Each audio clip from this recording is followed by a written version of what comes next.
침공 사태로 러시아에 대한 경제 제재가 한 달을 넘기면서 도내 수출입 산업이 타격을 받고 있습니다. 러시아 수산물 수급에 문제가 생겼고 원자재 확보도 쉽지 않습니다. 해양수산부의 어촌 뉴딜 300 사업이 도내 14곳에서 진행되고 있는 가운데 동해시 어달항해 사업이 처음으로 준공돼 개방됐습니다. 이달 초 경북과 강원 동해안에서 발생한 산불 피해 면적이 2707헥타르로 공식 집계됐습니다. 동해시를 제외하고 경북 울진과 강릉, 삼척의 피해 면적이 당초 추정치보다 늘었습니다. 강릉시와 한수원이 강릉 수력발전소 발전 재개를 위한 공론화에 나서기로 하고 다음 달부터 시민 설명회를 개최합니다. 여러분 안녕하십니까? 뉴스데스크 강훈입니다. 어제 도내 코로나19 확진 환자가 13,000여 명 나온 가운데 오늘도 오후 6시까지 9,427명이 추가됐습니다. 지역별로는 원주 2,572명, 춘천 2,050명, 강릉 1,327명, 속초 504명 등이며 도내 누적 확진자는 33만 2,981명으로 늘었습니다. 3월부터 강원도 하루 확진자가 10,000명 안팎을 오르내리면서 중증 환자 병상 가동에 비상등이 켜졌습니다.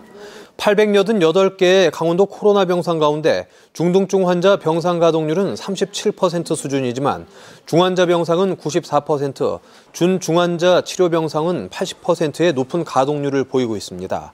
강원도는 지난 2월 말보다 90개 병상을 추가로 확충했지만 코로나 중환자가 급증함에 따라 코로나 증상 외에 기저질환으로 중환자실을 이용하는 경우 일반 병상으로 옮기도록 했습니다. 우크라이나 침공으로 러시아에 대한 전 세계적인 경제 제재 조치가 한 달을 넘으면서 북방 항로 개설로 러시아와 교류를 하고 있는 강원 지역도 타격을 받고 있습니다. 러시아산 수산물 수급에 불안 심리가 커지면서 물량 확보가 어려워지고 있고 유연탄과 LNG 등 원자재 수급도 불안정해져 완성품 가격 상승이 우려됩니다. 이하라 기자가 보도합니다.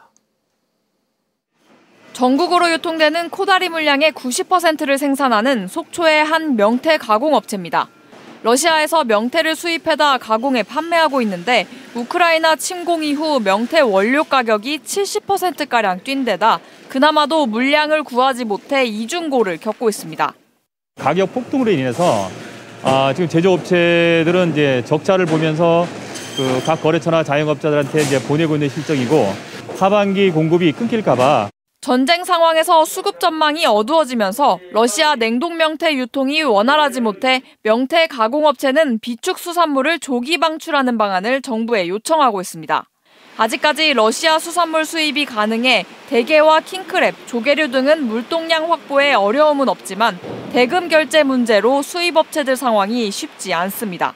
지난해부터 수출 다변화를 시도했던 강원도 지역의 농산물들도 러시아 수출길이 막혔습니다.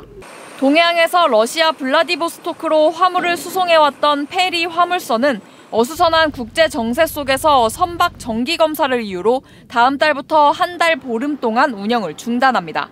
동해항을 통한 러시아 수출은 사실상 불가능하다고 보고요. 그러니까 금융 제재 영향으로 수산물 그리고 목재 가공업을 중심으로 동해시뿐만 아니라 강원도에 있는 중소기업들은 상당히 이제 타격이 심각해지지 않을까 이렇게 좀 우려하고 있습니다. 불안정한 러시아 원자재 수급 상황도 강원도 산업계에 영향을 주고 있습니다.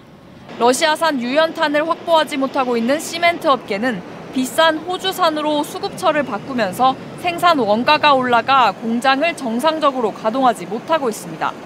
삼척 LNG 인수기지에서는 지난해 전체 물량의 12%가량을 러시아에서 수입했을 정도로 러시아 의존도가 결코 낮지 않습니다. 강원도 동해안 지역하고 러시아 극동 지역, 특히 블라디보스톡 지역하고 많은 교류를 해왔었습니다. 이제 러시아가 한국에 대해서 비우호 국가로 지정하게 되면서 우리나라에 대한 여러 가지 경제 제재가 러시아의 경제 제재가 장기화 전망을 보이면서 러시아 교역에 의존해왔던 도내 산업 분야의 충격을 줄일 수 있는 대책 마련이 필요합니다. MBC 뉴스 이하라입니다. 정부가 전국의 어촌 환경을 개선하고 어촌이 가진 자원을 바탕으로 콘텐츠를 개발하는 어촌 뉴딜 300 사업을 추진하고 있습니다. 도내 14곳에서 추진되고 있는데 동해 어달항이 처음으로 마무리됐습니다. 배현환 기자입니다. 쓸모없던 항구 위판장 옥상이 예쁜 정원으로 바뀌었고 항구 옆 건물 다목적 센터에는 커피숍이 들어섰습니다.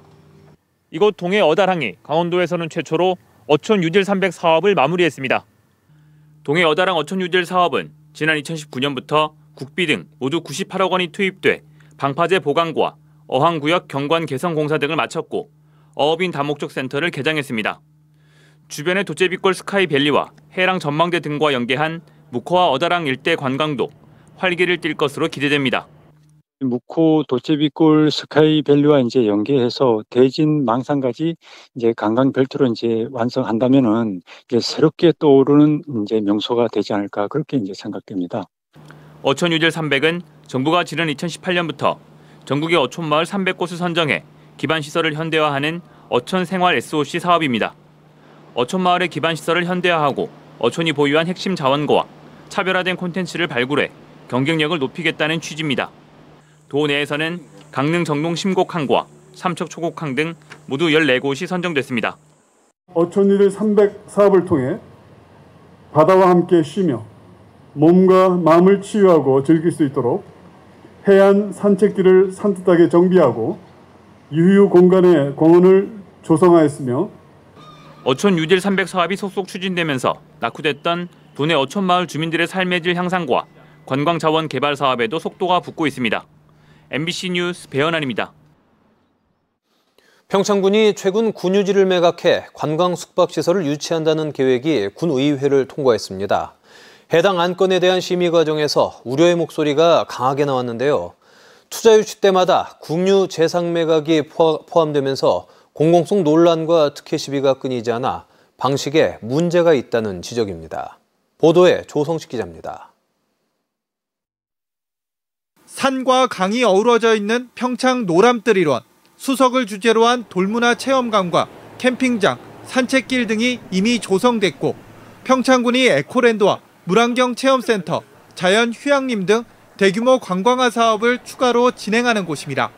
그런데 인근 군유지에 450객실을 갖춘 호텔을 짓겠다는 사업자가 나타났습니다. 지금 제가 서 있는 곳이 바로 사업 예정지입니다. 31개 필지, 13,000평의 군유지인데요. 평창군은 이곳 군유지를 매각해 관광 숙박시설을 유치한다는 계획입니다. 매입할 당시에 이제 호텔을 좀 유치해 보겠다고 매입을 한 상태고, 지금 이제 뭐 호텔이 좀 얘기가 나오니까 이제 매각을 하겠다 하고 하는 거고요. 뭐 오늘 내일 뭐 갑자기 이루어진 상황도 아니고. 이 같은 내용의 공유재산 매각안이 얼마 전 군의회를 통과했습니다. 하지만 심의 과정은 순탄치 않았습니다.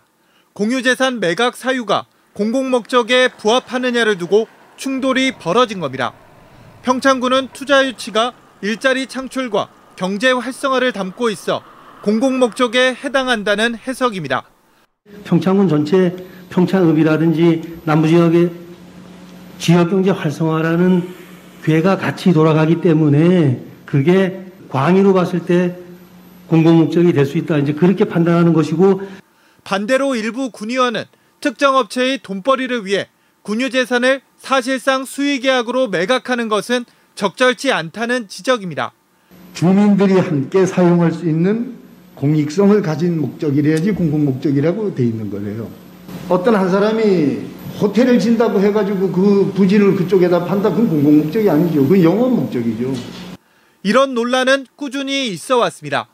평창읍에서 추진된 반려동물 테마파크와 종합 영상 스튜디오, 진부의 데이터 센터까지 지역에 투자하겠다는 사업자에게 평창군 땅을 팔 때마다 공공성 논란과 특혜 시비가 불거졌고, 약속된 사업마저 지지부진해 지역 주민과 갈등을 빚기도 합니다.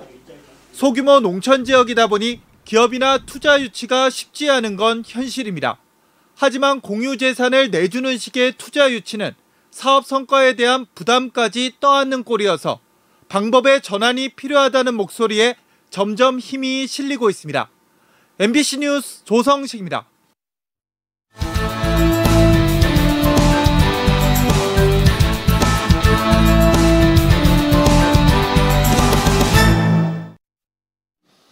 이달 초 경북 울진과 강원 삼척, 강릉, 동해 등에서 일어난 산불 피해 면적이 2만 707헥타르로 공식 집계됐습니다. 울진 피해 면적은 14,140헥타르, 삼척은 2,161헥타르, 강릉 1,485헥타르, 동해 2,735헥타르, 영월 184헥타르로 조사됐습니다. 여의도 면적의 70배, 축구장 28,744개를 모아놓은 규모로 서울 면적의 3분의 1이 불에 탔습니다. 울진과 삼척, 강릉 피해 면적은 추정치보다 줄었지만 동해 피해 면적은 예상보다 늘었습니다. 검찰이 강릉 동해 산불 방화 혐의를 받고 있는 50대 남성을 구속 기소했습니다. 춘천지방검찰청 강릉지청은 지난 5일 강릉시 옥계면 일대에서 마을 주민들의 주택 등에 토치로 불을 지른 59살 남성에 대해 현주 건조물 방화, 산림보호법 위반 혐의 등으로 구속 기소했습니다. 검찰은 이 남성에 대해 심리 분석을 한 결과 고립된 생활 환경에서 생겨난 피해망상으로 마을 주민들에게 적대적인 감정을 표출하는 과정에서 방화, 범행 등을 저지른 것으로 판단했습니다. 이 남성이 저지른 방화로 강릉과 동해 지역엔 주택 80여 채와 산림 4,100헥타르가 불에 타고 390억여 원의 재산 피해가 났습니다. 강릉시와 한국수력원자력이 강릉 수력발전소 발전 재개를 위한 공론화에 나섭니다. 강릉시와 한수원은 남대천 오염 문제로 지난 2001년 이후 가동이 중단된 강릉수력에 대한 공론화 협약을 체결하고 도암댐 현황과 수질 오염 해결 능력, 주민 의견 수렴을 위한 공청회를 실시해 지역경제 활성화 대책 등을 논의할 계획입니다. 강릉시는 지난해 말 사회갈등 조정위원회의 공론화 필요 의견 권고에 따라 협의회 장을 마련했으며 한수원은 다음 달부터 강릉 지역 주민자치협의회를 대상으로 사업 설명회를 개최할 예정입니다. 동해안 최북단 황금어장인 저도어장에서 4월 6일부터 조업이 시작됩니다. 올해는 고성군 현내면 어선 82척과 고성군 112척 등 192척이 올해 말까지 저도어장 조업에 나설 예정입니다. 저도어장은 지난 1971년 4월 1일 처음 개방된 이후 해마다 4월부터 12월까지 조업하고 있으며 문어와 해삼, 홍합, 해조류, 게 등 다양한 어패류를 어획해 연간 25억 원가량의 소득을 올리고 있으며 지난해엔 58억 원의 수익을 올렸습니다. 강원도 어업지도선과 속초해경 해경정, 해군 고석정 등 모두 6척이 배치돼 어업인들의 안전 조업을 도울 예정입니다. 동해시가 올해도 시 개청 기념 행사를 열지 않기로 했습니다. 동해시는 매년 4월 1일 시 개청일을 기념해 시민의 날 행사를 열어왔으나 코로나19가 확산하기 시작한 2020년부터 행사를 개최하지 못했고 올해 행사도 열지 않기로 결정했습니다. 행사는 열지 않지만 시정 발전과 산불 대응 유공자에 대한 시상식은 동별 전수로 간소화해 진행할 계획입니다. 도내 소비자들의 경제 상황에 대한 기대 심리가 소폭 개선된 것으로 나타났습니다. 한국은행 강원지부에 따르면 3월 소비자 심리지수는 98.8로 전달인 96.1과 비교해 2.7포인트 상승했습니다. 항목별로는 취업 기회에 대한 전망이 한 달 전보다 6포인트 높은 89를 기록해 가장 많이 올랐고 가계 부채에 대한 전망은 4포인트 상승했습니다. 반면 금리 수준에 대한 전망은 6포인트 떨어져 가장 크게 하락했습니다. 삼척 중앙시장 인근에 체육과 문화, 복지 기능이 결합된 삼척 어울림 플라자가 조성됩니다. 삼척시는 2023년 9월까지 남양동 55의 6번지 1원 1,209제곱미터 면적에 국비 36억 원 등 모두 173억 원을 들여 어울림 플라자를 조성하기 위해 공사에 들어갔습니다. 뉴스를 마칩니다. 고맙습니다.